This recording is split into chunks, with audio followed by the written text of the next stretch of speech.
Hello students, આજે આપણે standard 12માં chapter number 13 continue કરીએ છીએ અને આજનો ટોપિક છે 13.6 પેજ નંબર 396 ઉપર. તો સૌથી પહેલાં આજનો ટોપિક છે રાસાયણિક પ્રક્રિયા. પણ રાસાયણિક પ્રક્રિયા સમજવા માટે સૌથી પહેલાં આપણે સમજવું પડશે કે અમોનિયામાંથી આપણે અમાઇનના સંયોજન બનાવીએ છીએ કે NH4 એટલે કે અમોનિયા. તો અમોનિયામાંથી એક હાઇડ્રોજન જ્યારે દૂર કરવામાં આવે છે અને એ હાઇડ્રોજનને મિથાઇલ, ઇથાઇલ, આલ્કાઇલ અથવા તો એરાઇલ એટલે કે ચક્રીય અથવા તો એરાઇલ સમૂહ દ્વારા એને વિસ્થાપિત કરવામાં આવે છે તો આપણે એને અમાઇનનું સંયોજન કહેતા હતા. તો એમાં આપણે શીખી જ ગયા હતા જ્યારે આપણે એનું બંધારણ જોયું હતું. તો બંધારણ શું કહે છે કે અમોનિયા ધેટ મીન્સ કે NH3. તો આપણને ખ્યાલ જ છે કે અમોનિયા પાસે જે નાઇટ્રોજન છે ઉપર આપણે બે ડોટ્સ બતાવીએ છીએ. ધેટ મીન્સ કે એની પાસે ઇલેક્ટ્રોન યુગ્મ છે. યુગ્મ એટલે કે જોડી, ઇલેક્ટ્રોનની જોડી છે જે અબંધકારક છે. કોઈની સાથે એણે પેરઅપ એટલે કે કોઈની સાથે જોડી બનાવીને બંધ બનાવ્યો નથી. એક્સ્ટ્રા ઇલેક્ટ્રોન છે, બરાબર. તો મેં અહીં લખ્યું જ છે બોર્ડ પર કે નાઇટ્રોજન પાસે અબંધકારક ઇલેક્ટ્રોન હોય છે માટે તે ઇલેક્ટ્રોન યુગ્મનું દાન કરી શકે છે. શું કરી શકે છે? દાન કરે છે, કારણ કે એની પાસે એક્સ્ટ્રા છે. તો પ્રાપ્ત નહીં કરે, એ ઋણ હોવાથી શું કરશે? દાન કરે છે. અને આ જે એની જે ખાસિયત છે, એનો સ્વભાવ છે, એના લીધે આપણે આને બેઝ કહેશું. શું કહેશું? પ્રબળ બેઝ કહેશું. એટલે કે તે પ્રબળ બેઝ તરીકે વર્તે છે. અને આપણે 11th જોયું હતું કે લુઈસ એસિડની વ્યાખ્યા જોઈ હતી, સાથે સાથે લુઈસ બેઝની પણ વ્યાખ્યા જોઈ હતી. તો એ વ્યાખ્યાને ધ્યાનમાં લઈને આપણે સમજીએ નેક્સ્ટ પોઈન્ટ, અમાઇન સંયોજક, બરાબર. તો સૌથી પહેલાં HCl, ચલો આ ખ્યાલ આવે, આ તો ખબર પડે કે HCl એટલે કે હાઇડ્રોક્લોરિક એસિડ. તો આ થઈ ગયું આપણું એસિડ, બરાબર ને. તો આને કયો સ્વભાવ કહેશું?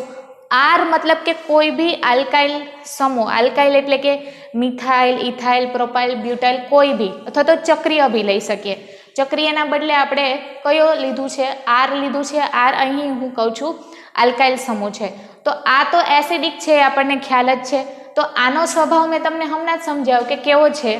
બેઝ છે. તો અહીંયા કેવી રીતે વર્તે છે?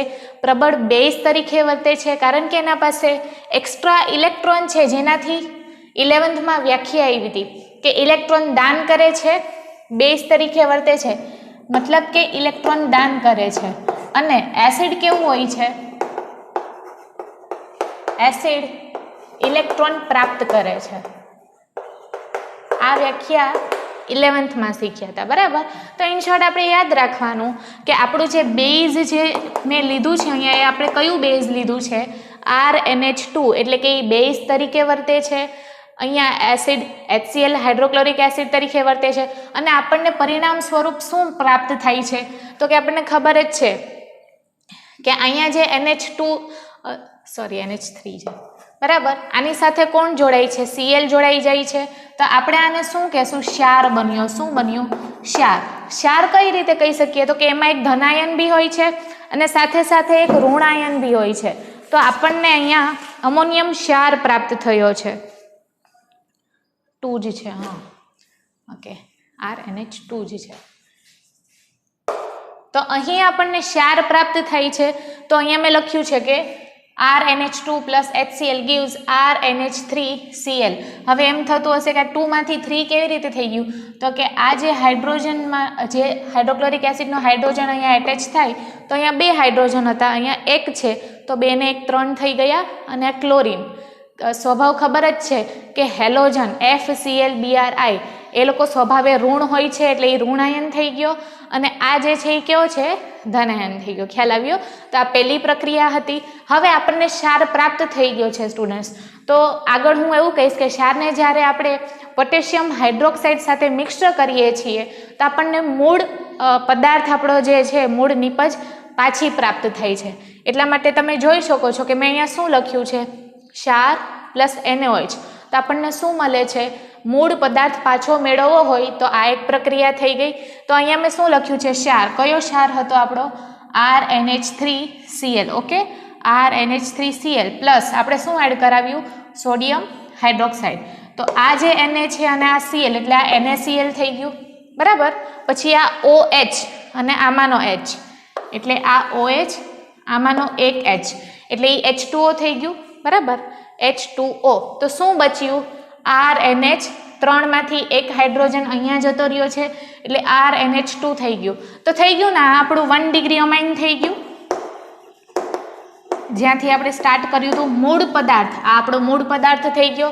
મૂળ પદાર્થ કયો હતો એ આપણને પાછો પ્રાપ્ત થાય છે. તો શું એડ કરવાથી? તો કે સોડિયમ હાઇડ્રોક્સાઇડ એડ કરવાથી આપણને મૂળ પદાર્થ પાછો મળી આવે છે. હવે જ્યારે આપણે સંતુલન કરવું હોય કે રાસાયણિક પ્રક્રિયા આપી દીધી છે તો આપણે એને સંતુલિત કરવી પડે, બરાબર ને?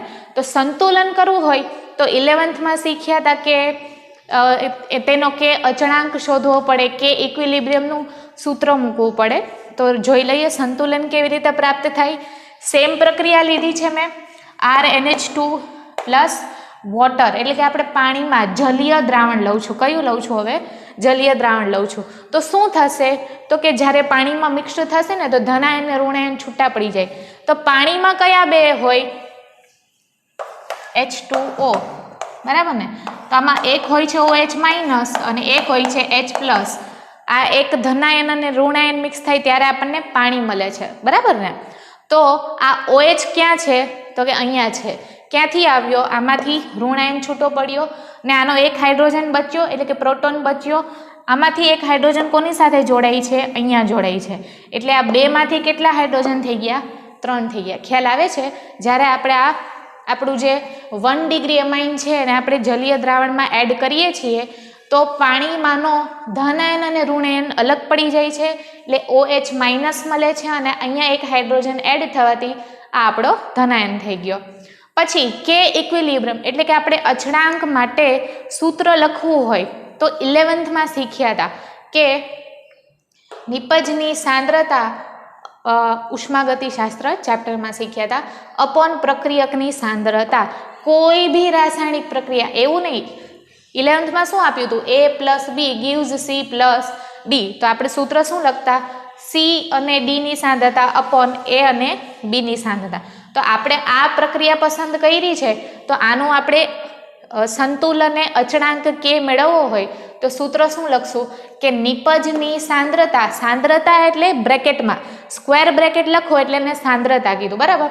તો નિપજની સાંદ્રતા ડિવાઇડેડ બાય પ્રક્રિયકની સાંદ્રતા. તો આપણને ખબર જ છે કે એરોની જમણી બાજુએ નિપજ કહેવાય, એરોની ડાબી બાજુએ પ્રક્રિયક કહેવાય. તો આ નિપજ આપણે ઉપર લખ્યું છે. સ્ક્વેર શું કામ લખ્યું? તો કે સાંદ્રતા લઈએ છીએ. સાંદ્રતાના દાખલા બી આવ્યા હતા, બરાબર? પછી ડિવાઇડેડ બાય પ્રક્રિયકની સાંદ્રતા. સિમ્પલ, આમાં A plus B gives C plus D. તો આપણે અહીંયા CD લખવાનું, A અને B, બરાબર? તો આ થઈ ગયું આપણું આ પર્ટિક્યુલર પ્રક્રિયા માટેનું સંતુલન અચળાંકનું સૂત્ર થયું. હવે કેવું છે મૂળ પદાર્થ કેવો છે? તો કે બેઝિક છે, એસિડિક નથી, એટલે કે પ્રબળ બેઝ છે. બેઝિકતામાં પણ એવું હોય કે પ્રબળ બેઝ છે, નિર્બળ બેઝ છે. અહીંયા આ એસિડ છે પણ આપણે એને કેવું કહેશું? તો કે નિર્બળ એસિડ તરીકે વર્તે છે, કારણ કે આની સરખામણીમાં આ વધારે બેઝિક છે, એટલે આ પ્રબળતા વધારે છે. ઓકે, તો હવે આપણે અહીંયા H2O લખ્યું છે. ક્યાંથી આવ્યું? આ વાળું. આ H2O ને આપણે પેલી બાજુએ લઈ લીધું છે. તો સેમ કોપી ડાઉન કરવાનું અથવા કરીને કે H2O, તો અહીંયા ખાલી NH2 રહી ગયું બાકી, બરાબર? હવે આ શું છે? H2O છે. તો આ H2O ને અનુસંધાનમાં લખ્યું છે. હવે હું બેઝના અનુસંધાનમાં પાણીને શું કરીએ છીએ? આપણે અવગણીએ છીએ. એટલા માટે અહીંયા મેં બેઝ લખ્યું છે. પાણીને શું કર્યું? આપણે અવગણી નાખ્યું. KB એટલે કે બેઝિક. બેઝિકતાનું સૂત્રમાં પાણી ના લખીએ તો ચાલે, નીચે H2, એટલે કે અવગણાઈ ગયું છે, બરાબર? હવે આનો લોગ લેવો હોય તો ડાયરેક્ટ સૂત્ર આપણને ખબર જ છે કે PKB = -log KB. 11th ડિટેલમાં આવ્યું હતું ને આનો આવી રીતે ગ્રાફ બી ડ્રો કર્યો હતો, બરાબર? ઓકે, ચલો વધારે ડિટેલમાં નથી જતા, આપણે કહી દઈએ કે PKB = -log KB. જ્યારે આપણે આલેખ દોરીએ છીએ તો આપણને સીધી લીટી પ્રાપ્ત થાય છે. હવે આને ધ્યાનમાં રાખીને શું સમજવાનું છે કે જ્યારે પણ PKBનું મૂલ્ય ઓછું હશે તેમ તે પ્રબળ બેઝ હશે. કેવો હશે? બેઝિકતા વધારે હશે. જો પીકેબીનું મૂલ્ય ઓછું તેમ તે વધારે બેઝ હશે, બરાબર. તો પીકેબીની સામે કયું છે તો કે કેબી ઓપોઝિટ છે, બરાબર ને. તો અહીંયા મેં શું લખ્યું છે, કેબીનું મૂલ્ય વધારે તેમ તે પ્રબળ બેઝ છે. કારણ કે આ ડિપેન્ડ કોના ઉપર કરે તો કે કેબીની રકમ ઉપર. તો કેબીની રકમ ઓછી હશે તો એ બેઝ નથી, એસિડિક થઈ જશે. કેવું? એસિડિક. પણ અહીંયા આપણે એક જ વસ્તુ, આ 2 પોઈન્ટ યાદ રાખવાના કે આ સૂત્ર ઉપરથી આપણે સ્વીકારવાનું છે કે કેબીની વેલ્યુ વધારે તો પ્રબળ બેઝ અને પીકેબી આની રકમ ઓછી તો પ્રબળ બેઝ થશે. ખ્યાલ આવ્યો? ઓકે.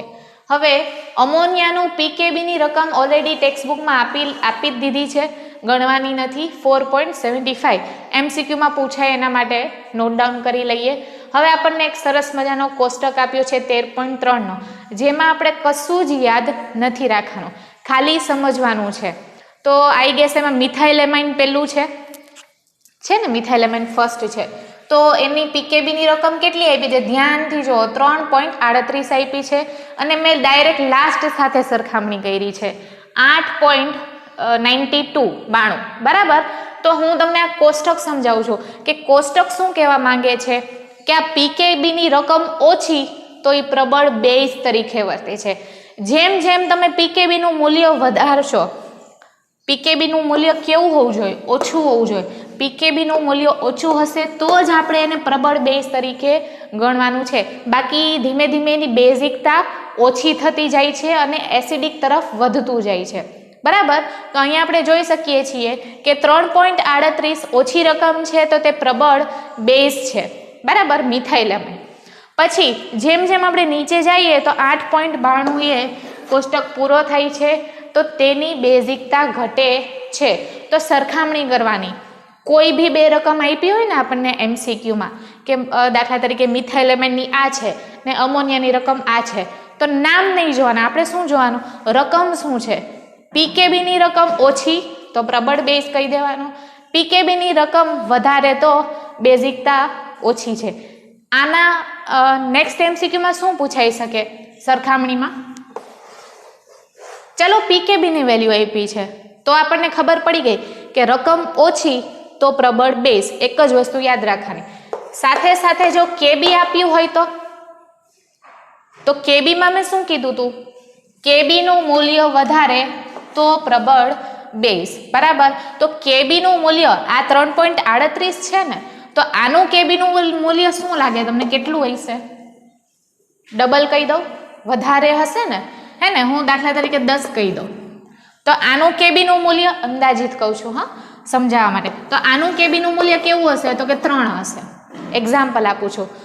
જ્યારે કેબીને લઈને MCQ પૂછવામાં આવે તો રકમ વધારે હશે તો પ્રબળ બેઝ, ને જો કેબીનું મૂલ્ય ઓછું હશે તો તે નિર્બળ બેઝ બનશે. એટલે આ બે ઓપોઝિટ છે. કારણ કે ઓપોઝિટ શું કામ? તો કે ઇઝ ઇક્વલ ટુ ની સાઇન છે. પ્રોપોર્શનલની હોય ને તો સરખું કહેવાય. જો હું આવી રીતે લખું ને તો બંનેની રકમ એકબીજા સાથે સરખી કહેવાય. આપણે ઇઝ ઇક્વલ ટુ છે એટલે કે આ ઓછું હોવું જોઈએ અને આ વધારે હોવું જોઈએ, બરાબર ને. આની રકમ કેવી હોવી જોઈએ? ઓછી હોવી જોઈએ. અને આની રકમ કેવી હોવી જોઈએ? વધારે હોવી જોઈએ. તો જ એને આપણે પ્રબળ બેઝ કહેશું. તો કોષ્ટકમાં યાદ ખાલી એટલું જ રાખવાનું છે કે જો આંકડો નાનો છે પીકેબીનો તો તે પ્રબળ બેઝ છે, જો આંકડો મોટો થઈ જાય છે તો તેની બેઝિકતા ઘટી જાય છે, બરાબર. હવે નેક્સ્ટ પોઈન્ટ નંબર 2 જોઈ લઈએ.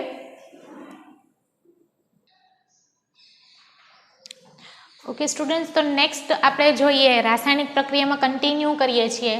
આલ્કેનેમાઇન સંયોજનો વિરુદ્ધ અમોનિયા, એટલે આ બંનેની સરખામણી કરવાના છીએ કે NH3ની બેઝિકતા કેવી છે અને આલ્કેનેમાઇનની બેઝિકતા કેવી છે. આલ્કેનેમાઇન એટલે કે શું? કે મિથાઇલ, ઇથાઇલ, પ્રોપાઇલ એવી શ્રેણી આપણે એડ કરીએ છીએ.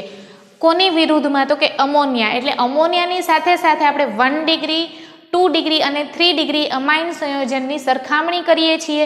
અને સરખામણી ઉપરથી આપણને શું ખબર પડે છે કે કોની બેઝિકતા કેવી છે, એટલે બેઝિકતાનો ક્રમ આપણને ખ્યાલ આવવાનો છે. તો આમાં 3 પોઈન્ટ આપેલા છે. 3 પોઈન્ટમાં સૌથી પહેલું છે પ્રેરક અસર ઉપર આધારિત છે, પછી જલીય દ્રાવણ એટલે કે પાણીમાં મિક્સ કરેલું, જેને દ્રાવક યોજન પણ કહેશું અથવા તો સોલ્વેશન પણ કહીએ. અને નંબર 3 આપ્યું છે અવકાશીય અવરોધ. તો આ 3 પરિબળ ઉપરથી આપણે નક્કી કરશું કે અમોનિયાની સરખામણીમાં આલ્કેન શ્રેણી ધરાવતા અમાઇન સંયોજનોની બેઝિકતાનો ક્રમ શું છે. તો સ્ટાર્ટ કરીએ. સૌથી પહેલું પ્રેરક અસર. પ્રેરક અસર આપણે 11th આવી ગયું છે કે પ્રેરક અસર એટલે કે શું, તો કે H+ પ્રાપ્ત કરવાની ક્ષમતા જેટલી વધારે તેટલું તેની પ્રેરક અસર વધારે. પ્રેરક અસરને ઇંગ્લિશમાં ઇન્ડક્ટિવ ઇફેક્ટ કહીએ છીએ. આઈ એને સંબોધન, ઇન્ડક્ટિવ ઇફેક્ટના લીધે આપણે એને આઈ કહેશું, બરાબર. તો પ્રેરક અસર કોની વધારે છે ને કોની ઓછી છે. તો હું અહીંયા લખી નાખું છું કે H+ પ્રાપ્ત કરવાની ક્ષમતા, બરાબર ને. જો એ વધારે H+ પ્રાપ્ત કરી શકે તો એ વધારે પ્રેરક અસર બતાવે છે, ઇન્ડક્ટિવ ઇફેક્ટ બતાવે છે. તો બે સરખામણી કરીએ છીએ. એક ઉદાહરણ લઈએ છીએ આપણે આલ્કેનેમાઇનનું અને એક આપણે લઈએ છીએ અમોનિયા તો ફિક્સ જ છે, લેવાનો જ છે. સૌથી પહેલાં મેં મિથાઇલ એમાઇન લીધું છે. મિથાઇલ એમાઇન એટલે કે આલ્કેનેમાઇન. આલ્કેનની કઈ શ્રેણી લીધી, તો કે મિથાઇલ એટલે કે CH3. ખ્યાલ જ છે આપણને, એક કાર્બન એટલે આપણે એને મિથાઇલ કહેશું. NH2 એટલે અમાઇન સંયોજન થયું. તો મેં CH3NH2 લીધું છે. શું કરાવીએ છીએ, H+ એમાં એડ થાય છે, બરાબર, એટલે કે પ્રોટોન પ્રાપ્ત થાય છે. તો આ પ્રોટોન પ્રાપ્ત થઈને અહીંયા લાગી ગયો. તમે જોઈ શકો છો કે અહીંયા આપણે કોઈ બી એક પ્રોટોન અહીંયા અટેચ થઈ ગયો છે.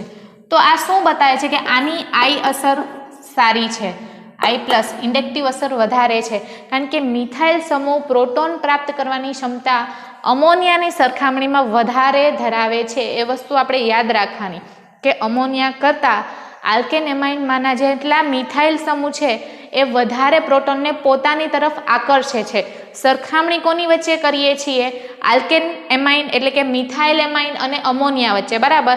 તો જ્યારે બી આપણા માઇન્ડમાં આવે કે બંને કરતાં પ્રેરક અસર કોની વધારે, તો કે મિથાઇલવાળાની, કારણ કે મિથાઇલ વધારે હાઇડ્રોજનને આકર્ષે છે પોતાની તરફ, તેની પ્રેરક અસર વધારે છે. ઓકે, તો અહીંયા મેં શું લખ્યું છે કે મિથાઇલ એમાઇન પ્રબળ બેઝ છે.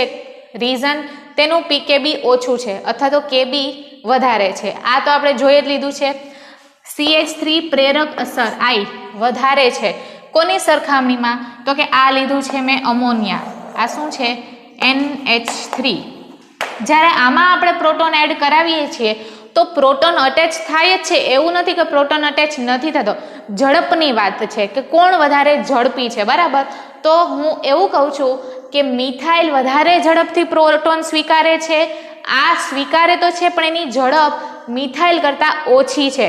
તો ટેક્સ્ટબુકમાં આપણે આપ્યું છે તો શું સમજવાનું છે કે અમોનિયા એમાઇન સંયોજન અમોનિયા જે છે અમાઇન સંયોજન કરતા નિર્બળ બેઝ છે. એટલે આપણે સરખામણી કરીએ છીએ કે આ પ્રબળ બેઝ છે કે આ પ્રબળ બેઝ છે. તો કે આ બેની સરખામણીમાં આલ્કેનેમાઇન એટલે કે મેં એક્ઝામ્પલ મિથાઇલનું લીધું છે, તમે અહીંયા R લખી શકો. ઓકે, ટેક્સ્ટબુકમાં R આપ્યું હશે કદાચ. તો પણ મારે મિથાઇલ સમજાવવું હતું કે જેમ આમાં પણ એવું છે, જેમ કાર્બનની સંખ્યા વધતી જશે એમ વધારે પ્રોટોન પ્રાપ્ત કરવાની ક્ષમતા વધશે. એટલે અમોનિયાની સરખામણીમાં પોઈન્ટ ક્લિયર થયો, આલ્કાઇલ એમાઇન સંયોજનો વધારે પ્રબળ બેઝ છે અને આની સરખામણી કરવામાં આવે ત્યારે અમોનિયા જે છે એ કેવો છે, નિર્બળ બેઝ છે. ખ્યાલ આવ્યો? તો આ એક પોઈન્ટ આપણો ક્લિયર થયો પ્રેરક અસરના લીધે. તો પ્રેરક અસરને ધ્યાનમાં રાખીને પ્રતિક્રિયાત્મકતાનો ક્રમ આપેલો છે વાયુ અવસ્થા માટે. આવું ટેક્સ્ટબુકમાં લખ્યું નથી પણ આ જે ક્રમ આપ્યો છે એ વાયુ અવસ્થા માટે છે. ઓકે, તો અહીંયા તમે ધ્યાનથી જુઓ કે નાઇટ્રોજન છે, મિથાઇલ સમૂહ છે, કેટલા છે, તો કે 3 મિથાઇલ સમૂહ છે, બરાબર. અહીંયા 2 મિથાઇલ સમૂહ છે અને અહીંયા એક જ મિથાઇલ સમૂહ છે. તો સૌથી વધારે પ્રબળ કયું હશે, જેની પાસે વધારે મિથાઇલ, એ વધારે પ્રબળ, સ્ટ્રોંગ એકદમ, કે એ વધારે હાઇડ્રોજન આકર્ષે છે. તો આની પ્રબળતા આના કરતાં વધારે છે, આની પ્રબળતા આના કરતાં વધારે છે, બરાબર. અને આના પાસે એક મિથાઇલ, એક્ઝામ્પલ મેં કયું લીધું છે, CH3NH2 આ એક્ઝામ્પલ આ વાળું છે. ઓકે, તો આની પ્રબળતા અમોનિયા કરતાં વધારે છે. તો આ ક્રમ યાદ રાખવાનો છે. એક મગજમાં પ્રેરક અસર રિલેટેડ ક્વેશ્ચન પૂછાય તો આપણે એવું યાદ રાખવાનું છે કે અમોનિયા કરતાં આલ્કેન એમાઇન ધરાવતા સંયોજન જે છે એ કેવા છે? વધારે પ્રબળ છે. બરાબર, આ પોઈન્ટ ક્લિયર થયો. પોઈન્ટ નંબર 1 પ્રેરક અસર જોઈ લીધી. મેં અહીંયા પોઈન્ટ ખાસ નોટ ડાઉન કર્યો છે. જેમ CH3 સમૂહની સંખ્યામાં વધારો થાય છે તેમ તેની બેઝિકતા વધે છે.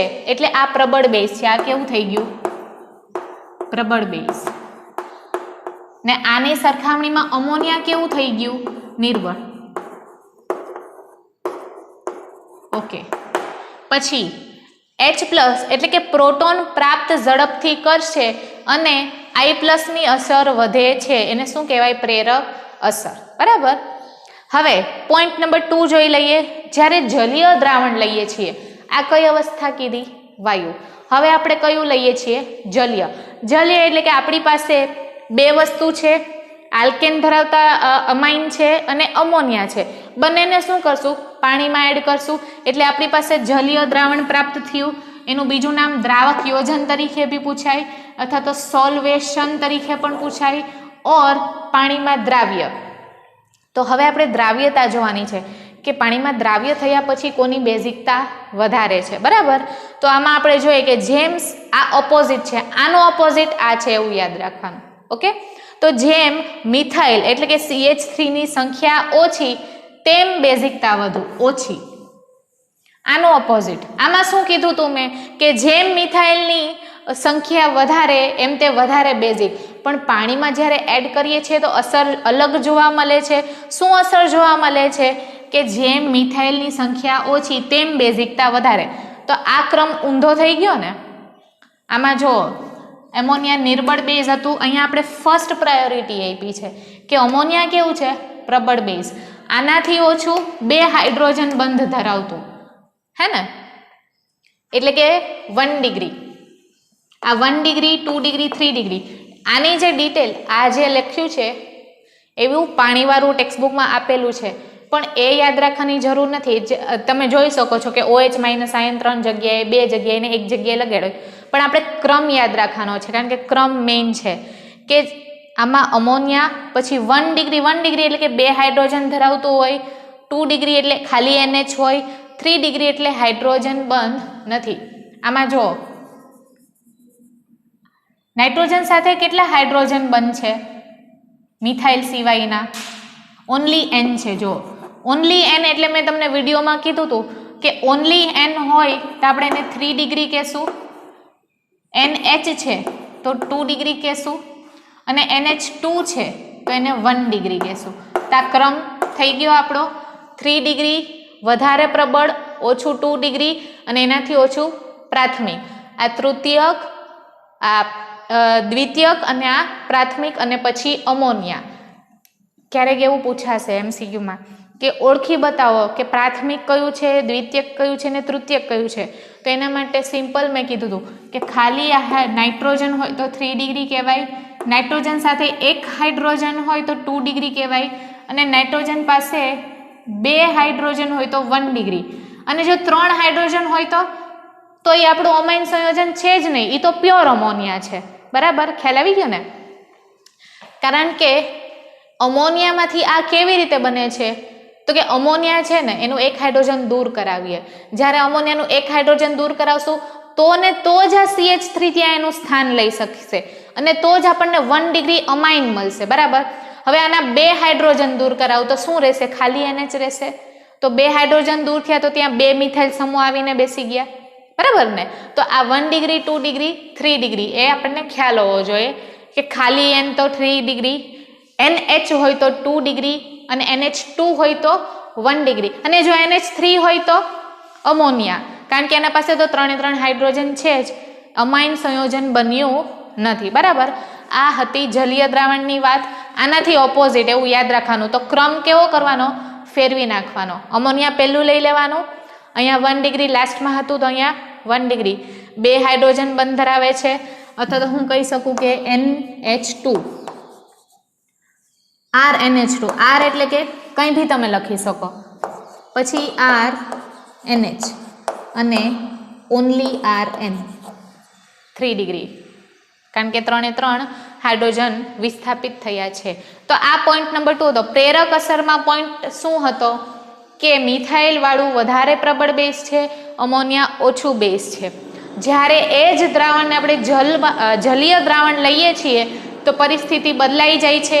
CH3 ની સંખ્યા ઓછી છે અને તેમ તેમ બેઝિકતા વધે છે. બરાબર, તો CH3 વાળું લાસ્ટમાં રાખવાનું અને વધારે પ્રબળ બેઝ કયું થયું? આપણું અમોનિયા થયું. ઓકે, પછી થર્ડ પોઈન્ટ જોઈએ કે અવકાશીય અવરોધ, એટલે કે ક્યારેક આપણે જ્યારે દ્રાવણ બનાવતા હોય ને તો થોડુંક પ્રોબ્લેમ આવતા હોય, અમુક ફેક્ટર એને અસર કરતા હોય તો એને અવરોધ કહેવાય. બરાબર, તો અવકાશીય અવરોધ જલીય દ્રાવણમાં, એમાં આપણી ટેક્સ્ટબુકમાં તો સિમ્પલ શોર્ટ બે જ વસ્તુની સરખામણી આપી છે, મિથાઇલ ને ઇથાઇલ. તો આપણે ખાલી આની બેની જ સરખામણી જોવાના છીએ. તો મિથાઇલ વિસ્થાપિત અમાઇન હોય, મિથાઇલ વિસ્થાપિત એટલે આજે હું R લખું છું ને, R ની જગ્યાએ મિથાઇલ લખીશ અથવા તો ઇથાઇલ લખીશ. બરાબર, મિથાઇલ એટલે કે 1 કાર્બન, ઇથાઇલ એટલે કે 2 કાર્બન. તો સૌથી પહેલા મિથાઇલ વાળું જોઈ લે. તો મિથાઇલ વાળામાં ક્રમ આપણને આપી દીધો છે. તો મિથાઇલમાં શું યાદ રાખવાનું? 2 3 1 આંકડો યાદ રાખવાનો. બરાબર, 2 ડિગ્રી વધારે પ્રબળ છે, 3 ડિગ્રી એનાથી ઓછું, 1 ડિગ્રી એનાથી ઓછું, અને પછી અમોનિયા તો આવે જ છે લાસ્ટમાં. તો મિથાઇલ વિસ્થાપિત અમાઇન પૂછાય તો કયો આંકડો યાદ રાખવાનો? 2 3 1, એટલે કે 2 ડિગ્રી વધારે. રીઝન બહુ ડિટેલમાં નથી આપ્યું, ખાલી યાદ રાખવાનું છે. 2 3 1 એટલે કે દ્વિતીયક વધારે પ્રબળ, તૃતીયક એનાથી ઓછું પ્રબળ અને પ્રાથમિક એનાથી ઓછું પ્રબળ, અને આ નિર્બળ બેઝ. બરાબર, હવે ઇથાઇલનું પૂછાય ને તો બી સેમ 2 3 1 ને અમોનિયા. ખ્યાલ આવ્યો આપણને?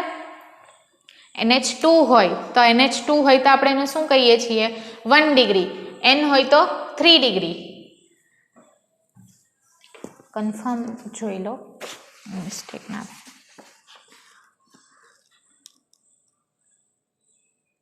મિથાઇલમાં સોરી 2 1 3 છે.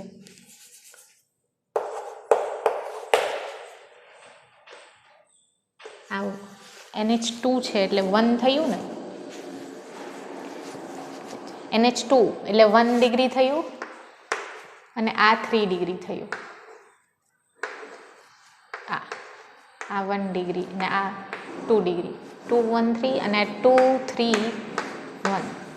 ઓકે, તો આ બંનેમાં ફરક શું આપ્યો છે?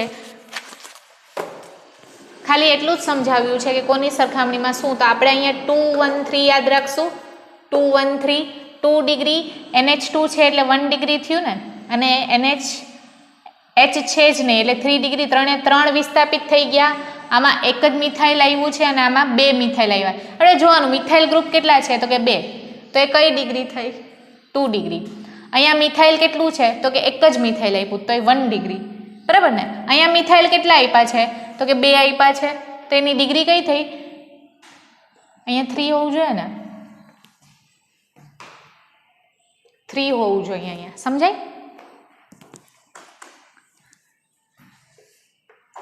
3.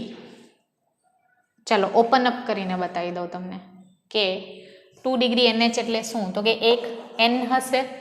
બરાબર ને? આ બાજુ એક H. તો આ NH થઈ ગયું આપણું.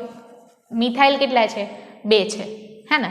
તો આ બાજુએ હું લખી નાખું CH3 ને ઉપર લખી નાખું CH3. ખ્યાલ આવ્યો? તો આ 2 મિથાઇલ છે તો આને 2 ડિગ્રી કહેશું. શું કહેશું?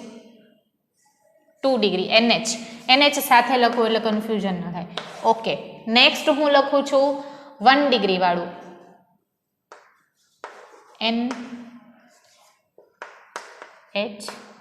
એટલે આ NH2 થઈ ગયું. મિથાઇલ સમૂહ કેટલો છે? એક જ છે. તો મિથાઇલ કાઉન્ટ કરો. મિથાઇલ કેટલો? એક જ છે. તો આ થઈ ગયું 1 ડિગ્રી. પછી N CH3 ચાલો અહીંયા મિથાઇલ સમૂહ કાઉન્ટ કરો. 1 2 3. તો આ થઈ ગયું આપણું 3 ડિગ્રી. ખ્યાલ આવે છે? કાં તો તમે NH ને NH NH2 અને NH એના ઉપરથી યાદ રાખો, અથવા તો તમે મિથાઇલ સમૂહ ઉપરથી યાદ રાખો કે 2 મિથાઇલ છે તો 2 ડિગ્રી થઈ ગયું, 1 મિથાઇલ છે તો 1 ડિગ્રી છે, ને 3 મિથાઇલ છે તો 3 ડિગ્રી છે. ડિપેન્ડ કે તમને કયો પ્રેફરન્સ સાચો લાગે છે, બરાબર. તો અહીંયા આપણે યાદ રાખશું 213. મિથાઇલ પૂછાય તો 213. છેલ્લે અમોનિયા તો છે જ. ઓકે. ઇથાઇલ પૂછાય તો 231. 2 આગળ જ રહેવાનું છે, 31 પાછળ, અને પાછળ NH3 તો છે જ. અને આ વસ્તુ સ્વીકારવાની છે. હાયર સ્ટડીઝમાં આની ડિટેલ આપી છે, પણ આપણી ટેક્સ્ટબુકમાં એક જ ખાલી પેરેગ્રાફ આપ્યો છે, એટલે ડિટેલમાં નથી જતા. મિથાઇલ હોય તો 213, ઇથાઇલ હોય તો 231. આમાં બી સેમ જ છે, C2H5 એટલે કે CH3CH2. ઇથેન છે, અહીંયા બી ઇથેન, અહીંયા બી ઇથેન. ચાલો અહીંયા કયો, અહીંયા ઇથેન કેટલા છે તો કે 2, તો 2 ડિગ્રી. અહીંયા કેટલા છે ઇથાઇલ? 3, તો 3 ડિગ્રી. અહીંયા કેટલું છે તો કે એક જ છે, તો 1 ડિગ્રી. ખ્યાલ આવ્યો? ઓર NH ઉપરથી યાદ રાખે, NH તો 2 ડિગ્રી, NH2 તો 1 ડિગ્રી. આ ખાલી NH છે, આ છે NH2, અને આ ખાલી N છે, કારણ કે આ NH3 ના બદલે 3 એ 3 હાઇડ્રોજન મિથાઇલ દ્વારા વિસ્થાપિત થઈ ગયા. અહીંયા 1 હાઇડ્રોજન વિસ્થાપિત થયો, અને અહીંયા 2 હાઇડ્રોજન વિસ્થાપિત થયા. ખ્યાલ આવ્યો? તો આ હતો ફરક. આલ્કેનેમાઇન સંયોજન વિરુદ્ધ અમોનિયા. ફરીથી એકવાર રિપીટ કરી દઉં ઝડપથી. પ્રેરક અસર યાદ રાખવાની છે. જેમ જેમ મિથાઇલ એડ થશે, પીકેબીની રકમ ઓછી થશે. પીકેબીની રકમ ઓછી થશે તો ઇન્ડક્ટિવ અસર મિથાઇલના લીધે વધારે પ્રોટોન આકર્ષે છે, તો એ વધારે પ્રબળ બેઝ છે. કમ્પેર્ડ ટુ અમોનિયા, અમોનિયાની સરખામણીમાં મિથાઇલેમાઇન એટલે કે કોઈ બી આલ્કેનેમાઇન વધારે પ્રબળ બેઝ છે, આ ઓછું બેઝ છે. જ્યારે પ્રેરક અસરને ધ્યાનમાં રાખીએ, એટલે કે હાઇડ્રોજન પ્રાપ્ત કરવાની ક્ષમતાને ધ્યાનમાં રાખીએ ત્યારે. સેકન્ડ છે જલીય દ્રાવણ, એટલે કે દ્રાવક યોજન, અથવા તો આપણે આ જ વસ્તુ આ વાયુ અવસ્થાનો ક્રમ આપ્યો છે. જ્યારે જલીય દ્રાવણ લઈએ છીએ ત્યારે શું થશે? ઓપોઝિટ લખવાનો, મિથાઇલની સંખ્યા ઓછી તો બેઝિકતા વધારે. અને જ્યારે અવકાશીય અવરોધની વાત થાય છે તો સરખામણી 2 વચ્ચે જ થઈ છે, મિથાઇલ અને ઇથાઇલ વચ્ચે. તો ક્રમ યાદ રાખશું, મિથાઇલનો 213 અને 231. આટલું જ છે. પેજ નંબર ક્યાં સુધી કમ્પ્લીટ કર્યું આપણે? 399 નો A પાર્ટ પૂરો કર્યો છે. હવે B પાર્ટ આપણે કન્ટિન્યુ કરીએ. બી પાર્ટ આપણે આજે કયું જોયું તો કે આલ્કેન જોયું. કયું જોયું? આલ્કેન. હવે આપણે એરાઇલ જોશું. એરાઇલ એટલે કે ચક્રીય વાળું, બરાબર.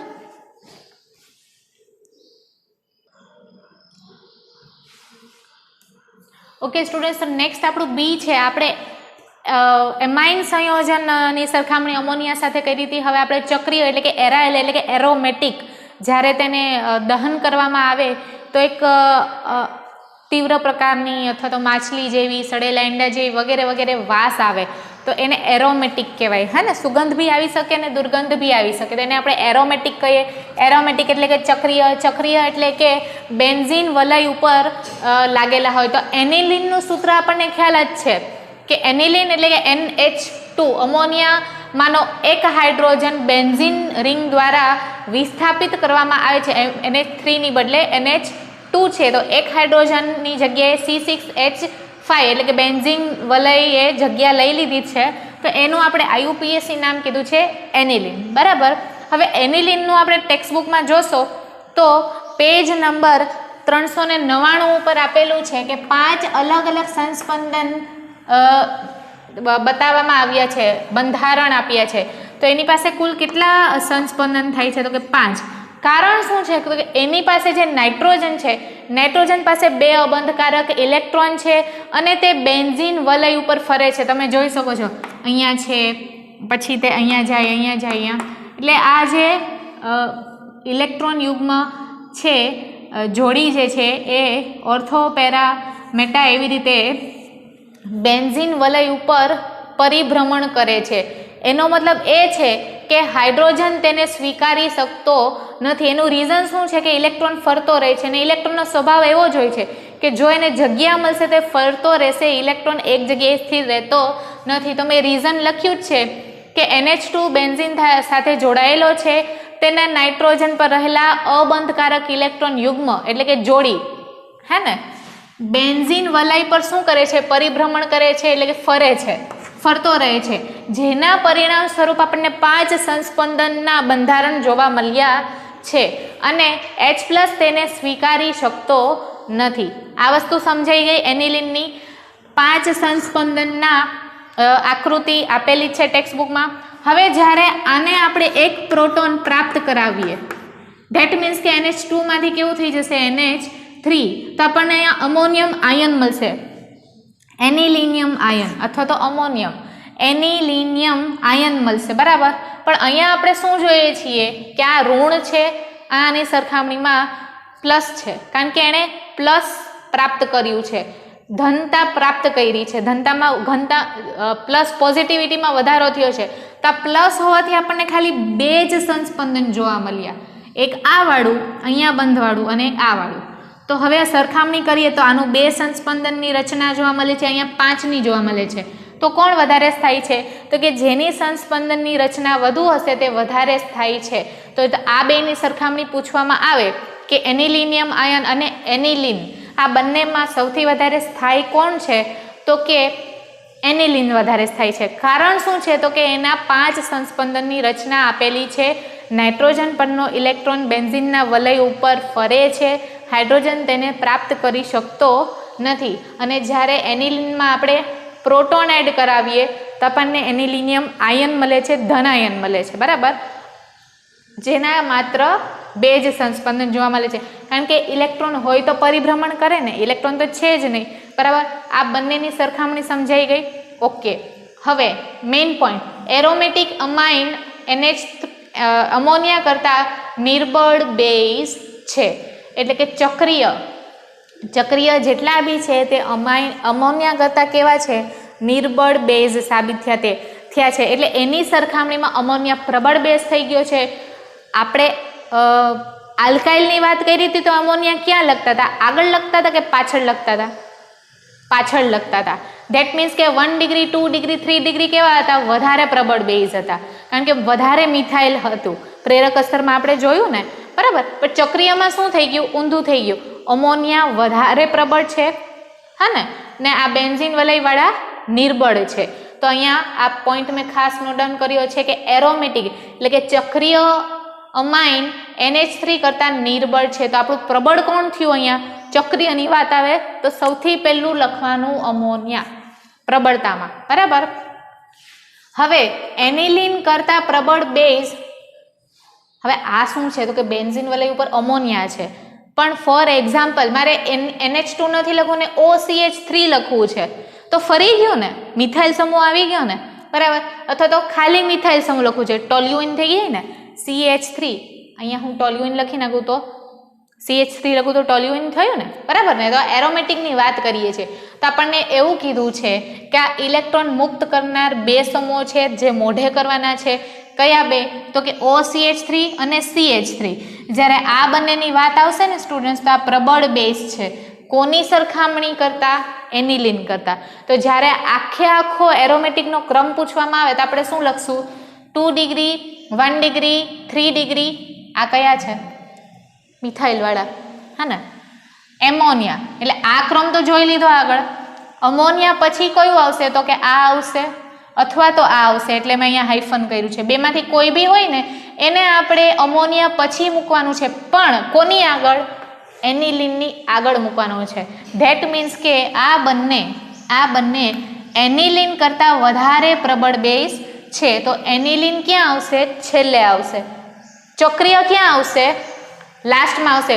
પણ આ ચક્રીય કરતાં પણ આ બંને આગળ આવે છે, કારણ કે એ કેવા છે? તો કે ઇલેક્ટ્રોન મુક્ત કરનાર સમૂહ છે. એટલે મેં હેડિંગ શું આપ્યું છે?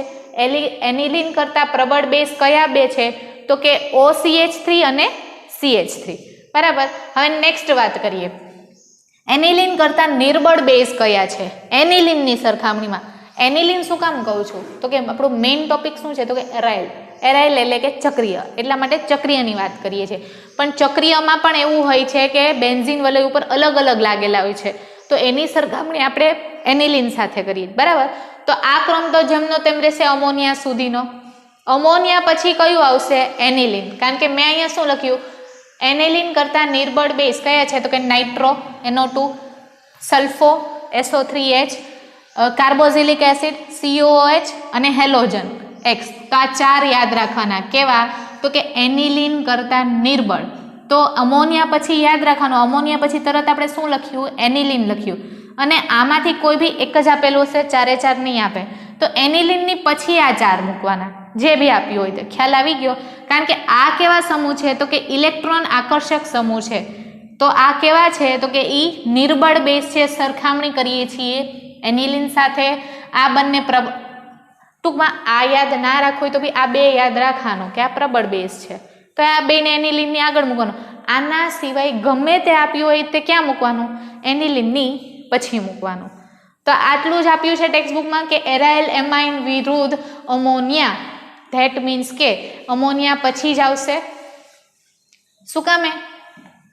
અમોનિયા કરતા નિર્બળ. એટલે કે જેટલા બી ચક્રીય વાળા જે છે એ ક્યાં મૂકવાના? આપણે અમોનિયાની પછી જ મૂકવાના છે. આ કયા છે? આ ચક્રીય નથી. આ કયા છે? મિથાઇલ સમૂહ વાળા. 1 ડિગ્રી, 2 ડિગ્રી, 3 ડિગ્રી. તો આ કેવા થયા? આલ્કાઇલ.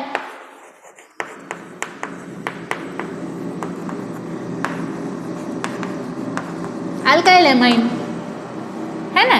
આ આલ્કાઇલ એમાઇન છે આપણા CH3 વાળા જે જોયા છે તે.